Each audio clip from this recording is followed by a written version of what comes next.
In over a decade selling on Amazon, I have seen countless sellers lose their entire businesses because they trusted the wrong supplier. So today I'm sharing my exact 5-step system for verifying any supplier before you spend a single dollar, whether you're doing arbitrage or wholesale. Now, this topic was actually suggested by one of my YouTube viewers, and they recently asked me about how to determine if suppliers are reliable and provide proper invoices. So as you can see here, this is the screenshot of that comment. I just like to show that and thank the person that actually left that comment, because I love creating content based on your questions. So if you have any other topics that you'd like me to cover, please drop them down in the comments below, because I do read through all of them and I decide if I can make a video for it or not. And ultimately this was one that I was able to do so. Plus, if you're somebody that would like access to my 4-part scaling series on how to grow and scale your Amazon or e-commerce business, then comment the word scale below and I'll be sure to send it right over to you. Now, supplier verification is absolutely critical. It's not just about avoiding scams and different websites that you shouldn't be purchasing from. It's also about protecting your entire Amazon business from serious consequences. Now, here's why this matters so much. Amazon doesn't just care if you have receipts or invoices, they care where those receipts come from. Now, if you can't prove that your products came from a legitimate source, then you're risking account suspension, lost money on inventory, permanent selling restrictions, and potentially thousands of dollars in legal fees. But before I dive into my complete 5-step verification system, let me emphasize something important. I have worked with thousands of sellers in my communities that I'm lucky enough to be able to serve, and I've witnessed firsthand how supplier verification issues can absolutely devastate businesses. When sellers can't provide proper documentation for their inventory sources, Amazon takes very swift and very decisive action. Now, most of the absolutely permanent suspensions that I've ever seen, where a seller gets suspended and can never come back, have come from sellers that had inventory from suppliers that Amazon did not approve of. And it's not just about verifying suppliers. You also need a system for storing and documenting receipts so that you can easily find them when Amazon asks. So I'm going to cover that important step as well at the end of this video so that you can easily find those receipts when you need them and submit them to Amazon. Now, a quick disclaimer before we continue here. These are strategies that I personally use in my business, but I am not a lawyer. I cannot guarantee that if you follow these steps, you're going to be able to ensure that every supplier you're purchasing from is verified. So if you need legal help with supplier verification, please consult an attorney. Also, Amazon's policies can change regularly, so always stay updated on their terms of service for any new requirements, because if those change, then so will some of these rules. Now, for verifying suppliers, it really all comes down to risk tolerance. And I've developed that 5-level verification framework that works whether you're sourcing from retail stores, online distributors, or direct manufacturers. And the first and safest level is only going with suppliers and stores that you know. Companies like Walmart, Target, Macy's, Walgreens, Dollar Tree, plus any regional stores like Kroger or Publix or Meijer or any of those other ones. These stores are verifiable suppliers that Amazon recognizes. Places that do other things such as bargain bins or outlets are going to be much more difficult even if you know about them. I would avoid stores like Ollie's or even Marshalls, Ross, and TJ Maxx. While they are recognizable by Amazon, they can be difficult to prove legitimacy and authenticity. And so if you're buying products that are new and aren't heavily discounted because it's some sort of a liquidation store, then you're going to be a much better place if you're able to know the store and other people also knows the store. Now, if you're not 100% sure, then follow the other steps, because if you're doing retail arbitrage, these receipts from national stores will almost always be accepted by Amazon if you ever face an authenticity claim. Now, the key is making sure that your receipts clearly show the following things. And if they don't show these things, then you definitely need to take a look at the store. This is why stores like Marshalls, Ross, and TJ Maxx can be difficult, because they don't show the third bullet point here, which is the specific items purchased with UPCs or model numbers. You can prove legitimacy and authenticity from there, but it takes some extra steps. So to be as safe as possible, I recommend new sellers avoid those stores until they're ready and able and have the systems available to be able to monitor the stores and the products that they're purchasing from those stores. Now, here are those things. The first one is the store name and location. Second is the date of purchase. It needs to be on there, as well as the specific items that are purchased with UPCs or model numbers, the quantity that was purchased, and then this one is a key one that some people can miss in the world of retail and online arbitrage, which is a credit card that matches a credit card that is on your account. So for example, if you also wanted to use a gift card, many sellers use discounted gift cards, you need to make sure that there are at least a few dollars left on that transaction, so then you can pay that with your credit card so Amazon can link that purchase to your seller account properly. If you pay the entire amount with a gift card, you may wind up in a situation where Amazon does not approve the receipt because they don't see that card number on your seller account. So you need to ensure, if at all possible, to have a credit card that is somehow linked to your seller account on that receipt or that invoice. Now, you may be thinking next, what if you're not buying from major retailers like Walmart and Target? What if you find a smaller supplier online, or you go through a distributor that may be less well known? Well, that's where we move to level 2. Now, this second level, which many sellers actually skip, is reaching out directly to the brand. This is going to be the best and safest way to verify the legitimacy of a supplier. And I've got some examples for you here on how I've done it and what I do to reach out. Now, I know what you may be thinking, Jimmy, won't the brand just shut me down if they know that I'm reselling their products? But the trick is that they don't need to know that you're going to be selling that product. You can simply reach out and say something to the brand like this: looking to buy your product from suppliername.com. Is that a legitimate supplier of your products, or are they a company that I should avoid? There are a lot of customers that will reach out to brands directly to ensure that they're buying verified products. And so many brands will have a list of those authorized supplier. Now, here's actually some screenshots from what I sent to Nike.com just a couple days ago. Now, it was on a supplier that I knew was going to be verified, but I wanted to show you how this works. And so whenever I went to Nike.com, I opened up a chat support and I said, hi, I'm looking to buy some Nike products from academy.com, but I've not bought from there before. Is that site a legitimate retailer for Nike, or should I not trust the site? And the chat person came back and said, let me take a look to see if it's part of our approved retailer community. And within just a few minutes, they came back and said, my pleasure, just checked. Academy.com is an approved retailer. And that was it. Now, as you can see, most customer service teams will be able to find this information for you. And if they aren't sure, they may say that the supplier could have purchased this from an authorized distributor and it could be authorized already. If maybe they don't keep that running list, they may give more of a vague response than Nike, which is much larger. But if you do get a response that confirms that the supplier is legitimate, and you want to document that for future use, save any emails that you have with the email address showing as well, take screenshots of chat supports like this. This can be extremely valuable evidence if you ever need to prove to Amazon that you did your due diligence. So be sure to document that information. Now, if you get more of a vague response from a brand, or maybe they don't respond to you for whatever reason, then the third level is using third-party verification websites. This is where you can start to utilize other websites that will help you in determining if something could be a scam or if they've had issues on their website before. So sites like Scam Advisor, Trustpilot, the Better Business Bureau can help you to verify if a supplier is legitimate. Now, you can't just look at the overall rating, because a lot of times people will go to these companies and just complain about a website that they purchased from, because for whatever reason, people like to complain. But you do want to dig a little bit deeper here and ultimately start looking into some of these questions, because you want to look for, first, how long has the company been in business? If it's just a couple years, it's a little bit more sketchy than if they've been around for 30, 40, 50 years, and you can trust that the business has been there for the long term and may, at the very least, be purchasing from an authorized distributor for that brand. The next thing to start to consider is, are there any recent reviews, or do they all seem to be from years ago? If there aren't any recent reviews, that could be a little bit of a red flag, because that means that there's probably less transactions happening on that website, and maybe it's just not as good of a company. The third thing is that, do the negative reviews mention anything about product authenticity, any shipping issues, or does it just come back and say, hey, this site seems like a scam? A lot of times you may see negative reviews that will tell you, this was a scam, this was a scam, I bought this from a Facebook ad, don't buy from this company. And so you need to look into each of those reviews just to get a better glimpse as to what is happening. If they are all negative and all saying that, then absolutely avoid it, especially if the first two verification parameters that I gave you, if you know the supplier, or if you don't, or if you reach out to the brand and they give you a response that's vague, if those don't check out and you're saying that this is a scam, then definitely avoid it. And then the last thing is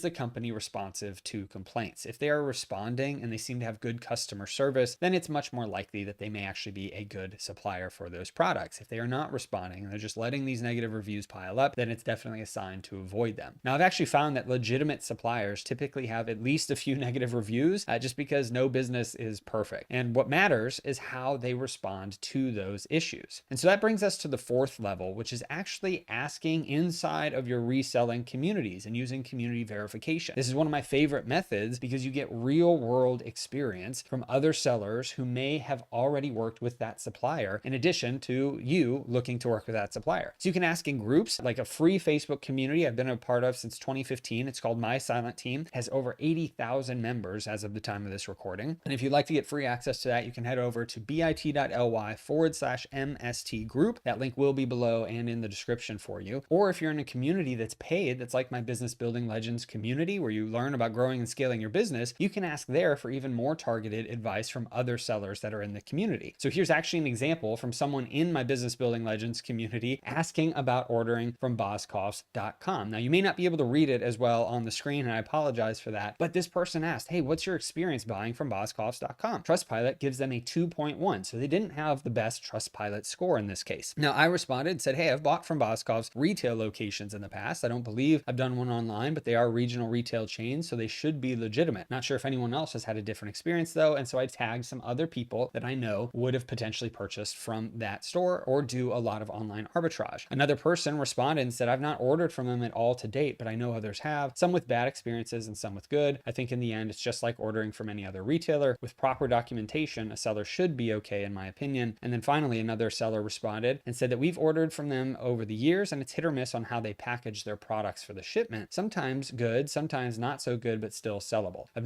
never needed their receipts yet for any IP complaints, so I can't comment on that. But as the other person said, it's just another retailer. The last few orders we did have been good though, if that means anything. Good news is that we haven't had to do any returns with them to test their customer service, so at least they're shipping the right stuff to us. And so as you can see, you may be able to learn from other sellers, even though it's not a hard and fast rule of yes, you can buy and sell from them. It is more directional of these were the experiences from other people that have actually purchased from those stores. And if they haven't, then people will comment and say, no, I've never purchased from that store. Or they may look into it for you or with you to give you more advice on how to verify that supplier. Now, when you're asking about suppliers in different communities, you do want to make sure that you're specific and you start to include other things, like include the supplier name and the website, as this person did in this example. They also gave that, hey, I looked into them and Trustpilot gave them a 2.1. Also ask if anyone has ordered from them recently, not just in the past, and ask specifically about invoice quality. If Amazon has accepted those invoices in the past, any shipping times or communication issues. Ultimately, the collective wisdom of thousands of sellers can save you from making very big, costly mistakes. And that brings us to the fifth level here, which is actually using expert services that you may have in your back pocket. So if you're making larger investments or you're moving into some higher risk categories, or you just want to be extra cautious, it might be worth consulting with experts who have more knowledge and experience in this area. So for instance, legal services, like anyone that does e-commerce legal retainers, I personally use Jeff Schick at jeffschick.com. They can provide advice on whether they know of that site or if they've had any issues with getting clients' receipts approved from there. If you have them on retainer, you can simply just ask them about their experience, if they know anything about them. And this one question can save you thousands of dollars on bad inventory and countless headaches with seller support. So if you're paying for services like that, be sure to ask those questions. Now, if you don't have those services, you can't exactly ask those people because otherwise you'll probably need to be charged for that service. That's one reason why it's so important to have those legal retainer services if you're able to afford them, because they can be a very inexpensive monthly cost in comparison to how much they can save you long term for even just avoiding one bad purchase on a bad supplier. Now, I know that all of this sounds great, but what if none of these things check out? What if you're still not sure? Well, the reality is if none of these verification methods check out, then avoid that supplier. And this might seem obvious, but you'd be surprised how many sellers actually ignore those red flags because they're excited about the potential profits that they could earn. Just remember this, that no deal is worth losing your Amazon account over. This is very important. No deal is ever worth losing your Amazon account over. And so be sure to judge that risk tolerance as you're looking at suppliers or whenever you're making purchases for your business. Now, here's some practical application here. So let me show you exactly how to implement this system in your business with a hypothetical example. So let's say that you found a website offering Nike shoes at great prices, like I did for academy.com earlier. And here's how you'd apply that 5-level verification system. So level 1, if you don't know the retailer, you have to move to level 2. For instance, with Academy, I actually know the retailer, so I wouldn't have needed to go to Nike.com to judge if it's a national retailer that is authorized. But if I hadn't known them, then I would need to move to level 2, where I reach out to the brand and I let them know, hey, I'm considering you're purchasing your products from this supplier. Are they an authorized distributor of your products? As you saw, Nike responded and said, yes, Academy.com is an authorized distributor. Now, if that doesn't work for you, then go to level 3, which is checking Scam Advisor, Trustpilot, the Better Business Bureau for that supplier, and look for any red flags in those reviews. Level 4 is asking in seller communities such as Business Building Legends if anyone has experience with that supplier and what those experiences are. And level 5 is that if you're planning on a large order or you can't get anything from the first few levels, consider consulting with an expert like Jeff Schick or any of those legal retainer services, because they have much more experience and can help you with receipts and invoices to see if they will be able to match Amazon's expectations. Now, if everything looks good so far, then you can place a small test order before committing to any larger inventory purchases, especially if it's an unknown supplier to you. Just order a few items from them, see how they're packaged, see what kind of invoices or receipts that you get, etc. You don't need to do all of these different steps, especially if you get confirmation from the brand directly. You can just stop there, but keep moving in that order until you're able to make an informed decision in your business. Now, I know what some of you are probably thinking at this point, but Jimmy, this seems like a lot of work just to verify a supplier for my business. And you're right, it is work, but so is rebuilding your Amazon business after a suspension. And so is trying to recoup thousands of dollars or tens of thousands of dollars in lost inventory, because this verification process might take you some additional time, but it can save you months of headaches and potentially your entire business if you're able to follow this properly. Now, what if you need inventory quickly and you don't have time for all of these different steps? Well, I get it. Sometimes you find a great deal and you need to move fast. And so you want to make sure that you do as much as you can with the time that you have to make your determination. You want to check if it's a known retailer. You want to run a quick search on those review sites. And if possible, start with a small test order. The reality is that in today's Amazon marketplace, supplier verification is not optional. It is essential. As Amazon continues to increase their scrutiny of sellers and inventory sources, having a systematic approach to verification becomes even more important each and every day. And unfortunately, sometimes you do everything right and you still have Amazon rejecting your receipts and your invoices. However, you can combat that much easier if you have everything documented properly and you have people to help you out along the way through your community and through any legal retainer services. Now, in my own business, implementing these verification steps has become standard practice whenever I'm doing retail orders. And as I always say, this is about building an Amazon business and not an Amazon hobby. And even inside my wholesale orders, we need to make sure that we are verifying the distributors that are selling us those products. And now that we've covered how to verify those suppliers, let's actually talk about something equally important in this process,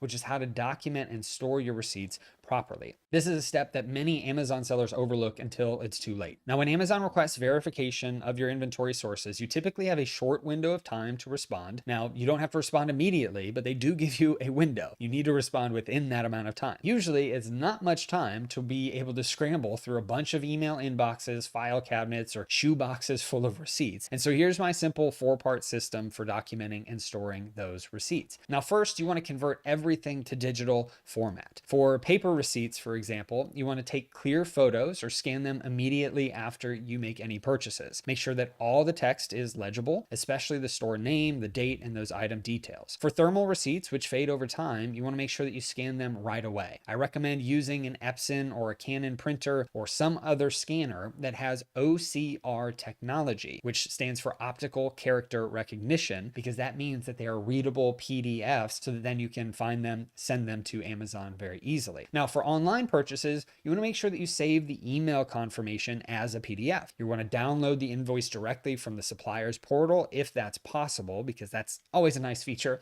If they've got them all saved in their own supplier portal like walmart.com, you can download your past order history. But also, whenever you receive the items, you want to make sure to scan the packing slip or your invoice that's placed in that box as well, just to prove that you received it. And sometimes it's nice to have that paper documentation scanned into your computer in case it's ever needed. Now, after scanning, you want to make sure to create a consistent naming system for all of your receipt files. And so here's what works for me personally as a consistent naming system for receipts. This makes searching for specific receipts incredibly easy whenever you need them. And so as you can see, I've got the year, the month, the date as the first part of that receipt. I've got the supplier name right next to it and then the order number. So in this example, we've got the year, the supplier is Walmart, and then the order number there as an example for how you can start to name those receipts or those order documentations that you get online. And so there is the example that you can use for how you can name your receipts and any order confirmations that you get online. Now, after doing this, you want to make sure that you store your receipts in a structured digital filing system. And a lot of this can feel cumbersome. And I know that it can feel like a lot of work, but it's actually fairly easy once you get used to the process. Now, first, you want to make sure that you are creating main folders by year. So for example, right now we're in 2025. I would put the year 2025 as a folder inside of my Google Drive. Now within each year, you want to create folders by month: January, February, March, April, May, etc. And then within each month, organize by supplier. So if we are looking at January 2025, you would have a supplier for Walmart, a supplier for Target, a supplier for Lowe's, etc. Now, I recommend using Google Drive or a cloud storage system like Dropbox so you can easily access those receipts from anywhere. This is crucial if you're ever traveling or if you're away from your office when Amazon requests documentation. Ask me how I know. I've had that situation where I only had paper receipts at the time and I was on vacation and I was not able to get to them very quickly. And so that definitely set up an extra headache for me. But for extra security, I recommend also setting up some automatic backups to a second location. So you can easily add these things to Google Drive, but also you can add them to an external hard drive or some other cloud service, or even a software that can even store your receipts for you. And if you have one of those things, I still recommend having Google Drive store them as well. Because if that software ever goes away, or you want to leave that tool, then you're going to need this backup to easily make sure you have access to all of your documentation. If you rely on just one method for backing up your receipts, then you are always at the mercy of that tool and that method working. And if it ever doesn't work, something gets lost, there's a hack, something at all, then you are not in a good place if you ever need access to those receipts and you can't reach them anymore. The fourth thing to do is to maintain a simple Google Sheet or a spreadsheet that logs all your purchases and receipts with any key details. This is not required,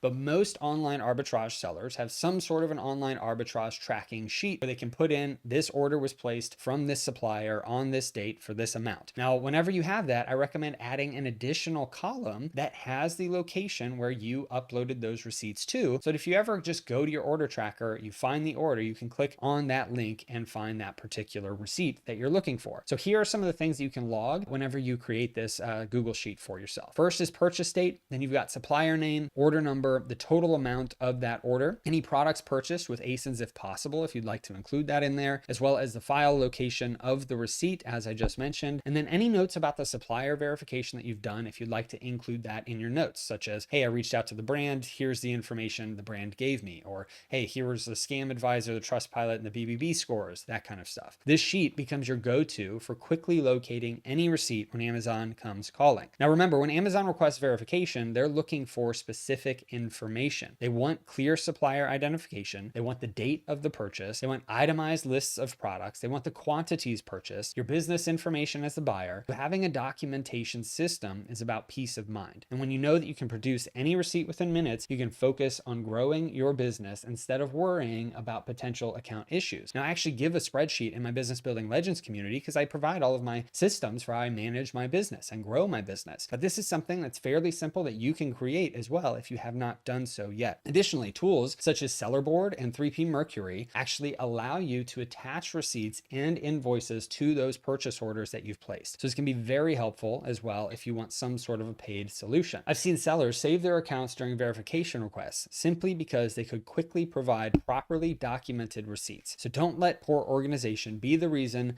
that you lose your Amazon business. Ultimately, if you have one of those other software tools, also be sure to add them into a Google Drive or some other cloud storage system so you have multiple backups for these receipts and these documentations. If something ever happens to one or both of them, then you're not going to be in a good spot if you don't have extra backups available for your receipts. So here's what I want you to do right now. I know we've covered a lot in this video, and so here's some steps that you can start to do. First is to make a list of all of your current suppliers. Second is run them through those 5 steps for the verification system that I went through in this video. Third is for any that raise red flags, stop ordering immediately and find alternatives for those products that you're ordering. And if you can't find alternatives, you may just need to stop selling those products. Fourth, for any new suppliers, start building this verification process into your sourcing routine. You can even make it a requirement for your virtual assistants and other team members that are sourcing for you. And then fifth, build out your receipt storage system if you don't currently have one. Again, having something in a software tool can be great, but start building something separately in a cloud storage system just in case you ever needed to access them on the go, or if you ever moved away from a software tool or something else. This simple system could be the difference between building a thriving Amazon business and facing serious account issues that ultimately